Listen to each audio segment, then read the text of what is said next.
Have you ever taken the time to think about your mortality? The fact, the natural state of things, that at some point that you don't know yet, you're no longer gonna exist here on this earth in the form that you currently are in. A lot of people don't think about it. It could be scary. It could be something that is in the back of mind with all of the things you have to do in your life, whether it's running errands, whether it is looking after loved ones, whether it is accomplishing things you want to accomplish. But at some point in time, everything that begins will eventually end. And somewhere and throughout the middle of that time, we live. Why am I saying all of this? This is important because to truly live, Memento Mori. To truly live, you have to remember that you will die.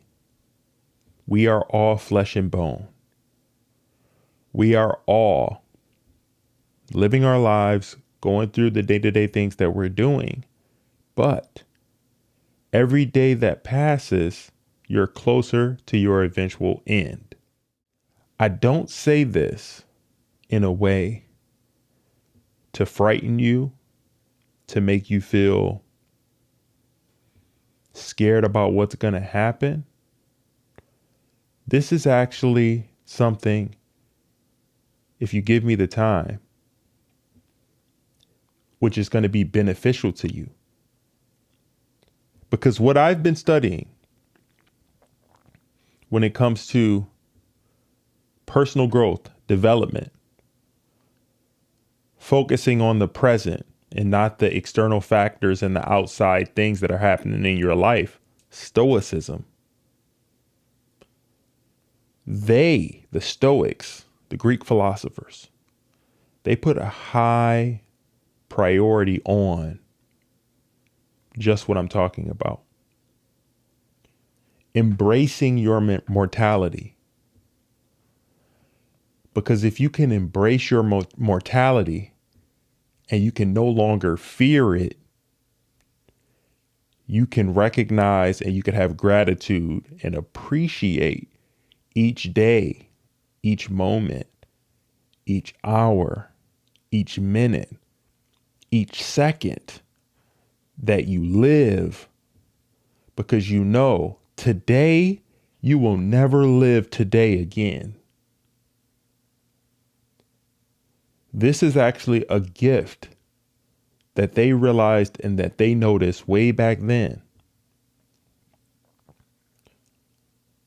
In life, you only can control what you are doing right now here in this moment. Today. That's what you can control until you have no more days. What are you going to be doing to make sure that you make the most of that time? That you seize the day, you grasp and you capture it, and you don't take your time for granted. That's what I'm learning. That's what I'm figuring out. And that's what I want you to use to not have any regrets when it's all over. That's what the Stoics knew. They knew that the key to having a fulfilled life, the key to truly not having any regrets when it comes to the end of life, is embracing their mortality, having gratitude and appreciation for each day, each moment, And when they're going through their life, seeking wisdom, seeking knowledge, and using all of that to teach other people and to help other people gain enlightenment and fulfillment and contentment in their lives. That's what it's all about. Why is this on my mind? This is on my mind because I've always been a deep thinker. I've always been somebody that is a free thinker. I've been observant my whole life. And for a while now, I've just kind of been thinking and wondering, like, there has to be more to life than this. Life is more than your monotony. Life is more than the circumstances that you are going through right here in this moment. Life is more than the problems you have going on right here today. What are you going to do? And what's going to happen when your time's up? When you're no longer here?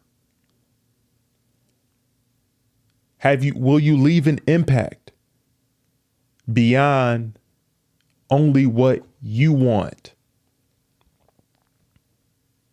When I start to think about things in that way,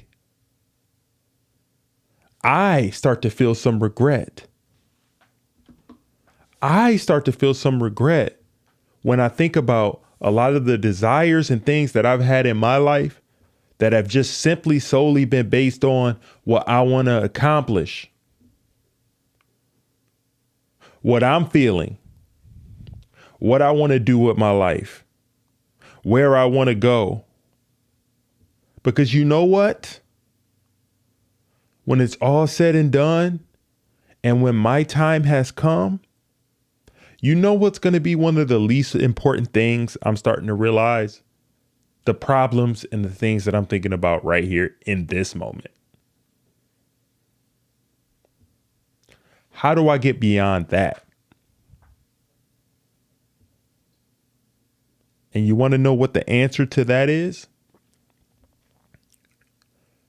Not thinking about myself. Leaving an impact and helping other people.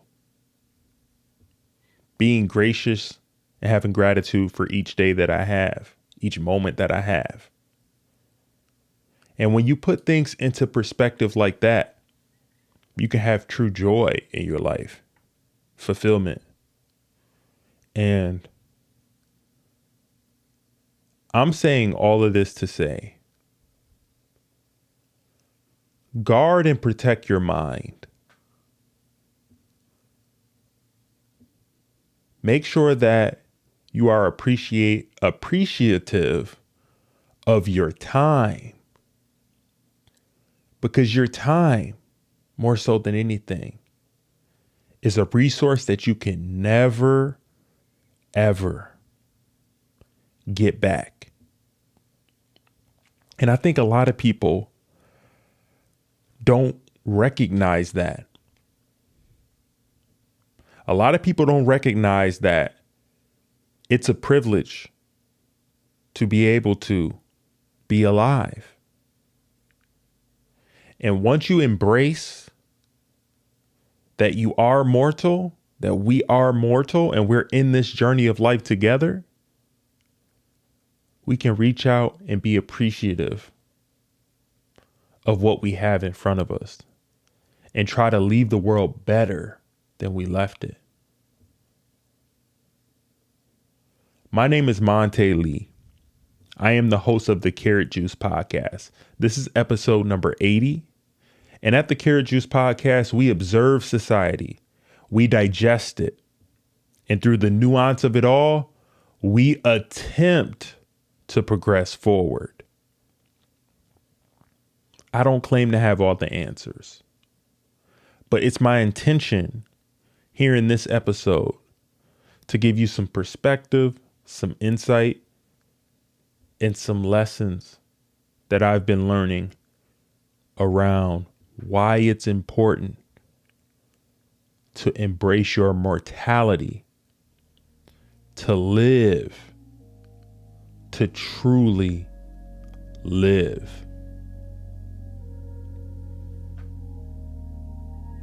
If you're listening to the podcast, audio format, do me a favor. Rate and review the podcast, please.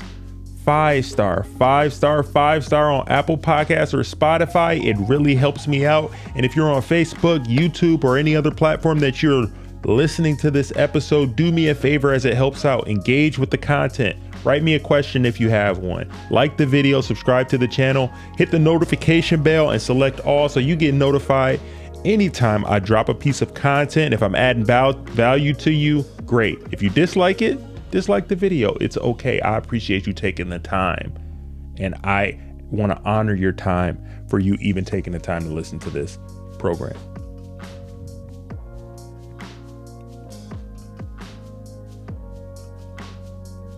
My mind and my consciousness has been changing at a rapid rate.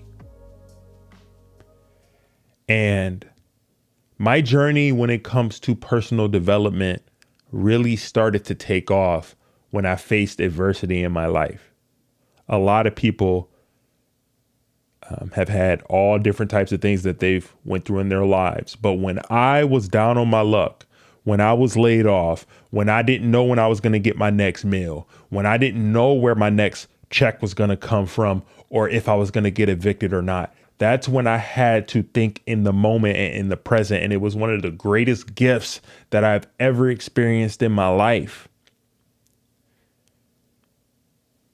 It showed me what my true character really is, and that I can withstand and deal with change and adversity and issues. And I think in society, because of all the modern conveniences that we have, a lot of people never truly face real adversity. You're fortunate. You got you got your family in the household. You got meals every day. You have money. You have an allowance to pay for the food that you want. Everything is cookie cutter and laid out for you to where you never face adversity. And to me, if somebody is in that situation, not saying it's you, but some people are in that situation, and you know what that is to them, it seems like it's a great life. It seems like it's great things, but that actually is not a good foundation for somebody to be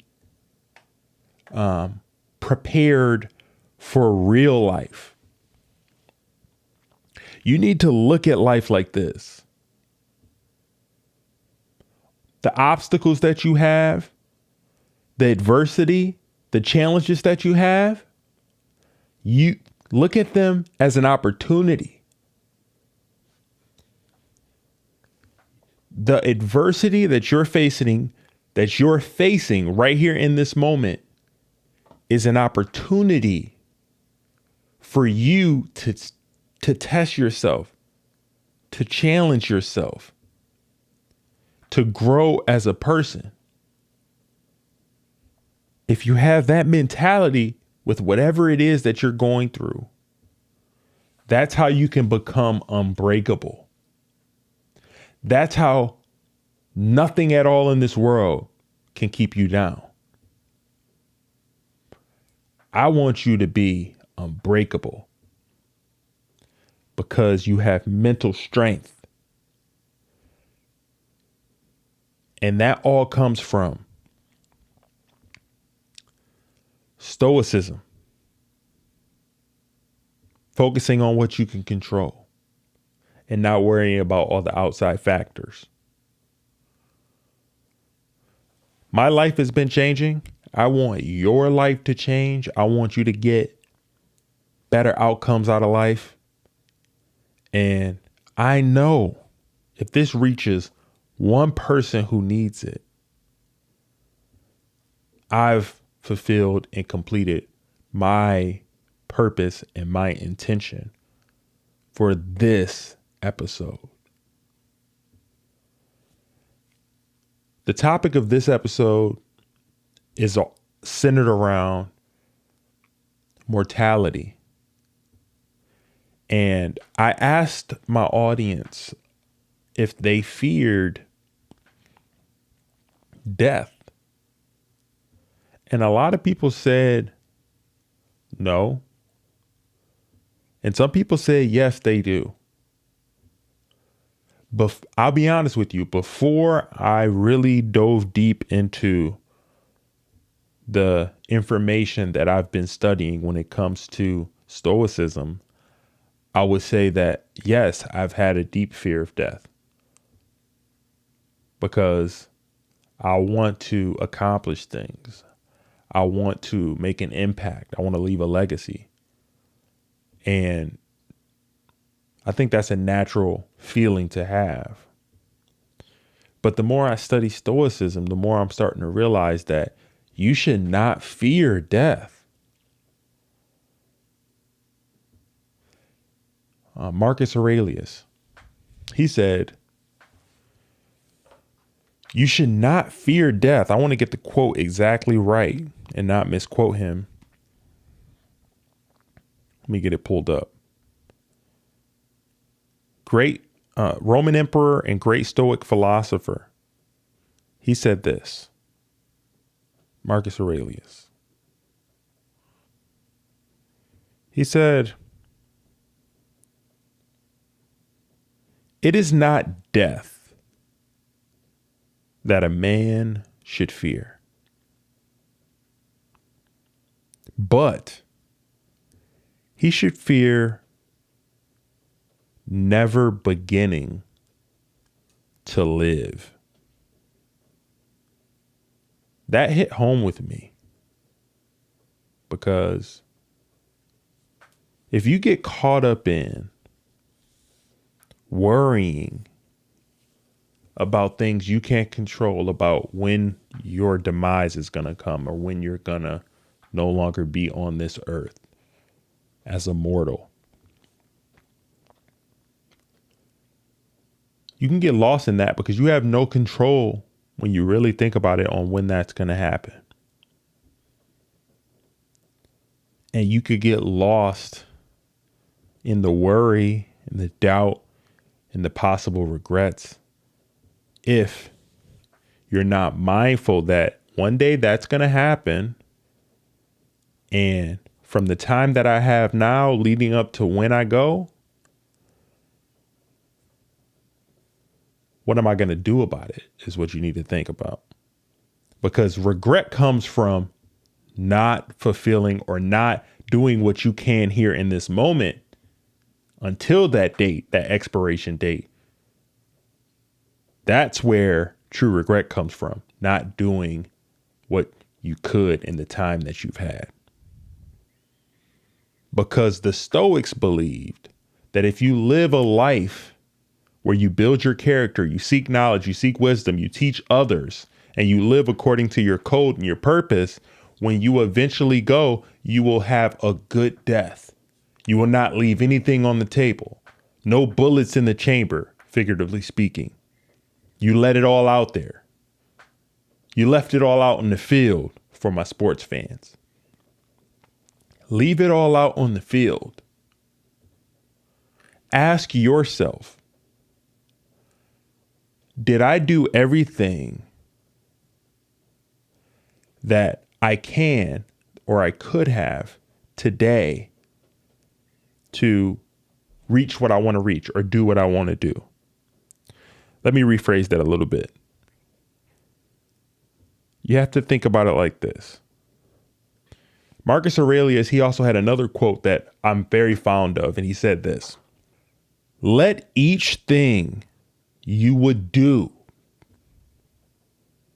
say, or intend be like that of a dying person. Let each thing you would do, say, or intend be like that of a dying person. That puts things into perspective, at least for me. If you ask yourself, did the things that I did today, if it was my last day, could I not wake up tomorrow and be okay and content with that and resign my post? Ask yourself that question. That hits home, right? Because when you ask yourself that question, it makes you appreciate the time that you have. I have another quote here, and something that's hit home to me that I got to listen to and got to take in from somebody I admire, Ali Abdaal. And he was speaking with Oliver Burkeman, the author of 4,000 Weeks. And he said this, and it really struck a chord with me. 4,000 weeks is in reference to everybody, if you live a full life here on this earth, has 4,000 weeks to live. 4,000 weeks. Put that into perspective. Oliver Burkeman says this: the harder you struggle to fit everything in, the more of your time you'll find yourself spending on the least meaningful things. The reason for this effect is straightforward. The more firmly you believe it ought to be possible to find time for everything, the less pressure you'll feel to ask whether any given activity is the best use for a portion of your time. Whenever you encounter some potential new item for your to-do list or your social calendar, you'll be strongly biased in favor of accepting it, because you'll assume you needn't sacrifice any other tasks or opportunities in order to make a space for it. If you never stop to ask yourself if the sacrifice is worth it, your days will automatically begin to fill not just with more things, but with more trivial or tedious things, because they've never had to clear the hurdle of being judged more important than something else. Oliver Burkeman.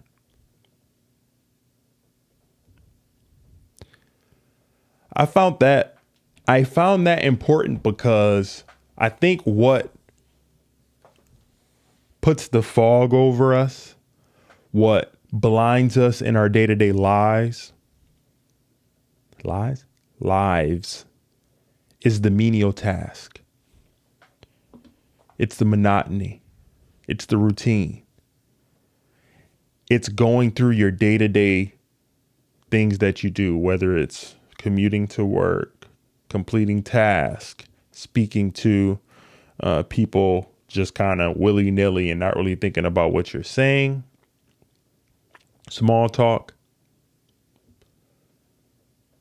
What happens when you're doing all of that is you're not present. You're kind of just on autopilot. I know I felt this, and I feel this in my life. Sometimes we're just on autopilot in our lives, and we're not really present in the moment in our conversations. I felt this before, and when I feel like that, there's a fog over my life, and I'm not really truly living. So I encourage you throughout this week, with whatever you're doing in your life, try to be cognizant of where you are mentally and try to be more present in the conversations that you're having, because you'll never live today again. Everybody in this world, if you live a full life, You have 4,000 weeks to live. Make today count. Make this hour count. Make this minute count. Leave no regrets. Seize the day. It's yours. Have gratitude and appreciate it. Because it's my position, it's my belief that embracing your mortality, recognizing that you have a finite amount of time here on this earth, will help you to be more centered, more grounded, and eventually to appreciate and to live out your true purpose. Because I don't know if it's just me, but I know it's a lot of people. We're kind of meandering through life and we're trying to find purpose. And especially for men, a lot of us could go astray. A lot of us could get weak. A lot of us could get weary if we don't have purpose in our lives. You are here for a reason. You were meant to do something. The fact that you're here at all is a miracle. The fact that you're here at all is a miracle. Don't let nobody tell you otherwise. And I'll say this too. Please stop with the negative self-talk. Don't put yourself down. Listen to me. Don't put yourself down. A wise Greek philosopher said this: there are more things likely to frighten us than there are to crush us. We suffer more often in imagination than in reality. Lucius Seneca. Again, there are more things likely to frighten us than there are to crush us. We suffer more often in imagination than in reality. Lucius Seneca. What does he mean by that? When you have negative self-talk, when you're putting yourself down, when you're thinking that you're a loser, when you're getting down on yourself, if you continue to say that and you do that and you are imagining that in your mind, it will be confirmed in your life. Whereas if you have a mentality where you can overcome your obstacles, that situation that you're in right here in this moment, where you don't know where your next meal is going to come, where you're mentally fragile, where you're scared and you're fearful, use that. Use those obstacles. Use that situation as fuel. Because then when you're in the moment, you can put all your focus on what you need to do right now to succeed and to get ahead. Stop the negative self-talk. You suffer far more in your mind than taking action towards something. Taking action and moving whatever it might be to you, if that's getting a job, whether that's starting to work and develop a skill, you're going to feel better about yourself in your life if you take action today to actually reach the goal that you want. Trust me with this. This is very important. What I'm starting to realize and notice is mentality, more so than anything when it comes to life, is what's going to help you succeed and get ahead. And it's not for monetary gain. It's not for status. It's not for any of that. It's for you. You have to do it for you. Because living in the moment and in the present and with your purpose is going to get you where you're eventually supposed to be, no matter what that outcome is. This is important to me because I want to make sure that I leave it all out on the field. I want to make sure that my words in this platform and what I'm doing here is helping somebody. Because we all go through it, and we've all been through it. And I've been through some tough stuff in my life where I didn't know where my next meal was going to come, where I didn't know. I always haven't been confident. That's something that you build up over time. I don't have all the answers. I don't claim to. But what I'm learning, what I'm discovering about myself is my mentality is strong. If I don't know something, I'm going to learn about it. If I learn something and I find interesting, I'm going to teach it because it helps me along with the person that I'm teaching it to. This is all lessons that I've learned from Stoicism, living in the moment and in the present. And Halloween is coming up.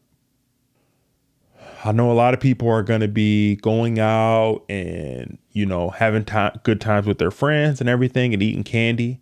But this was on my mind when it comes to Memento Mori, remembering that you will die, because you see all the skulls, you see all of the festivities when it comes to Halloween. And when I was looking at that and observing that and remembering Memento Mori, it made me think like all of these things in our lives are connected. We all have a part to play in the universe. But when you think about it on a scale of all the people that have lived before and all the people that will live before us, our time here on this earth is very minuscule. Very minuscule. The problems that you have right now here today aren't going to mean nothing in the grand scheme of things. But you know what's going to matter? And what can stand the test of time? What you do for other people. The impact that you have. Are you actually affecting change and doing something that's beyond yourself? That's what's driving me. What's driving me more so than anything as well, I've gotten feedback from somebody who listens to the podcast. And it warmed my heart to hear that my words are helping somebody, in particular, helping a young man who said he was really in a bad way not too long ago. He was facing addiction.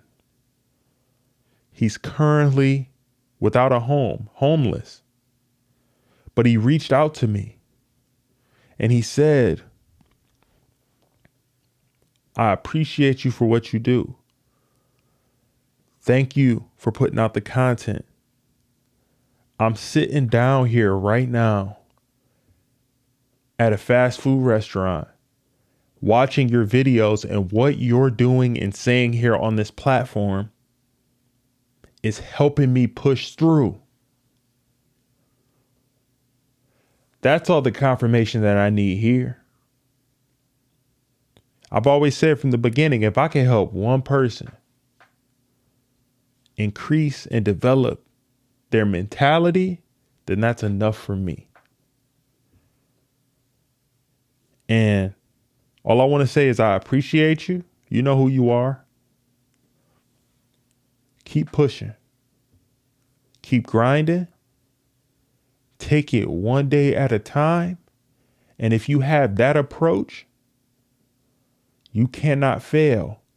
Remember, everybody has 4,000 weeks to live when they live a full life. Don't waste your time. Don't squander it. Remember, we're all flesh and bone. We all will eventually meet our end, and that's not a bad thing. I choose to live in the present. I choose to seize the day. And I want you to have that same mentality when it comes to whatever you're doing in this life. Let's leave it all out in the field. Let's grind. Let's become the best version of ourselves.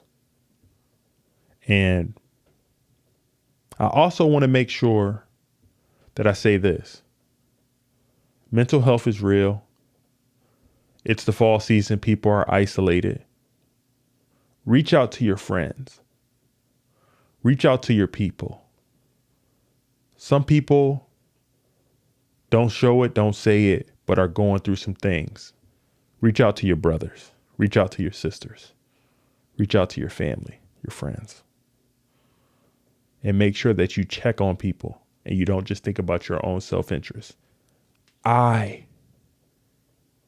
am a victim of this and I could do a better job. But I just wanted to check in and be real with you guys. I'm leaning into life lessons, mentality, and stoicism here on this channel. I hope you found value out of this information. I appreciate you.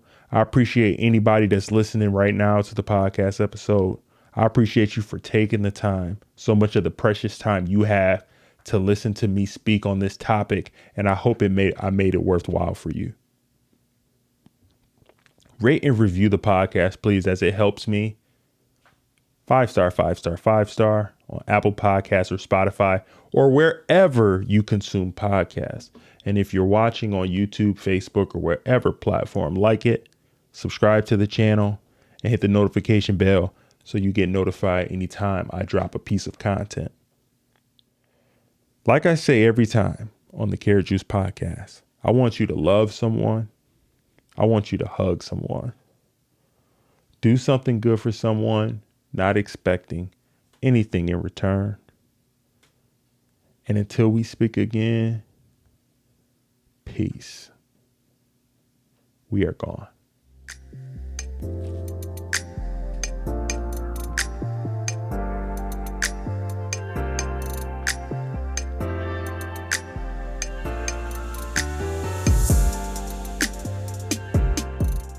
Let each thing you would do, say, or intend be like that of a dying person.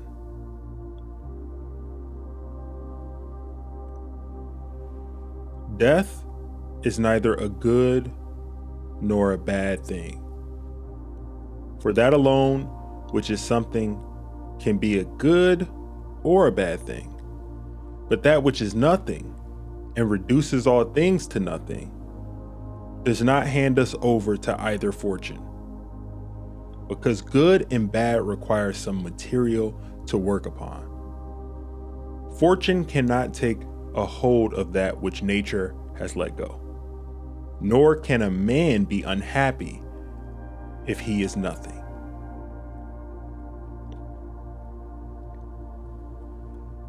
I cannot escape death, but at least I can escape the fear of it.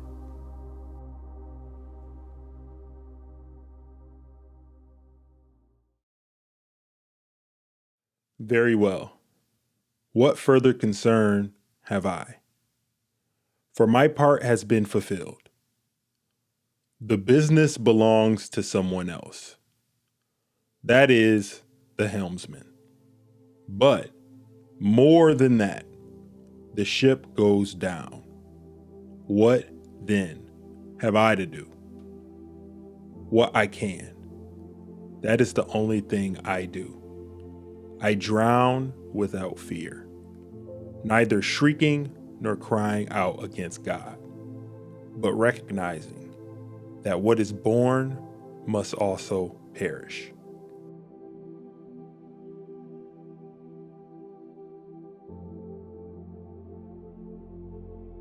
Death is not an evil.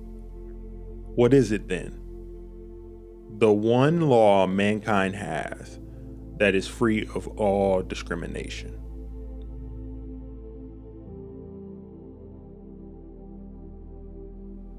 Is any man afraid of change? What can take place without change? What then is more pleasing or more suitable to the universal nature? And can you take a hot bath unless the wood for the fire undergoes a change? And can you be nourished unless the food undergoes a change? And can anything else that is useful be accomplished without change? Do you not see then that for yourself also to change is just the same and equally necessary for the universal nature?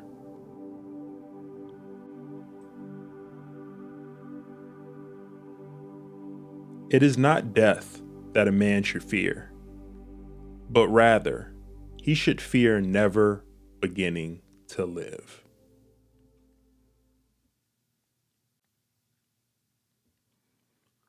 What is death? A scary mask.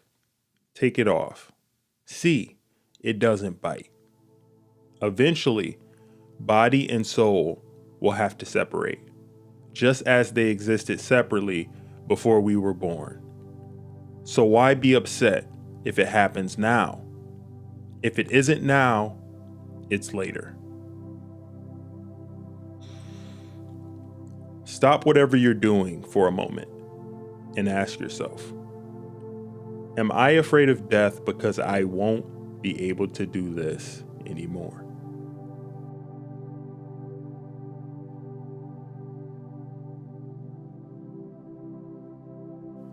What upsets people is not things themselves, but their judgments about the things. For example, death is nothing dreadful, or else it would have appeared dreadful to Socrates. But instead, the judgment about death, that it is dreadful, that is what is dreadful.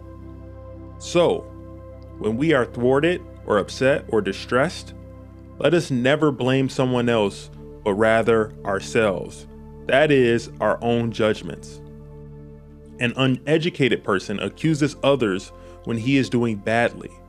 A partly educated person accuses himself. An educated person accuses neither someone else nor himself.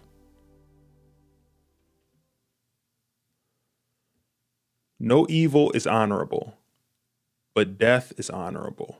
Therefore, death is not evil. Remember also that each man lives only the present moment. The rest of the time is either spent and gone, or is quite unknown. It is a very little time which each man lives, and in a small corner of the earth. And the longest surviving fame is but short, and this conveyed through a succession of poor mortals, each presently a dying, men who neither knew themselves nor the persons long since dead.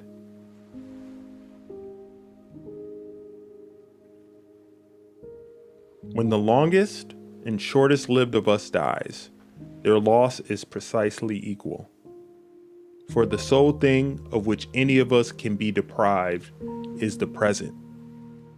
Since this is all we own, and nobody can lose what is not theirs. Because a thing seems difficult for you, do not think it impossible for anyone to accomplish. Let us prepare our minds as if we'd come to the very end of life. Let us postpone nothing. Let us balance life's books each day. The one who puts the finishing touches on their life each day is never short of time. Accept death in a cheerful spirit, as nothing but the dissolution of the elements from which each living thing is composed. If it doesn't hurt the individual elements to change continually into one another, why are people afraid of all them changing and separating? It's a natural thing, and nothing natural is evil. About death, whether it is a dispersion or a resolution into atoms or annihilation. It is either extinction or change. You can discard most of the junk that clutters your mind. Things that exist only there, and you will immediately make vast space for yourself by grasping the whole universe in your thought. By contemplating the eternity of time, and by reflecting on the speed with which things change, each part of everything, the brief gap from birth to death, the infinite time before, and the equally infinite time that follows.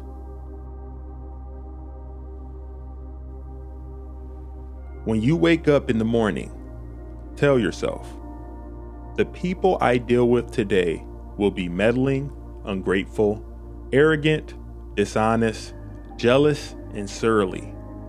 They are like this because they can't tell good from evil.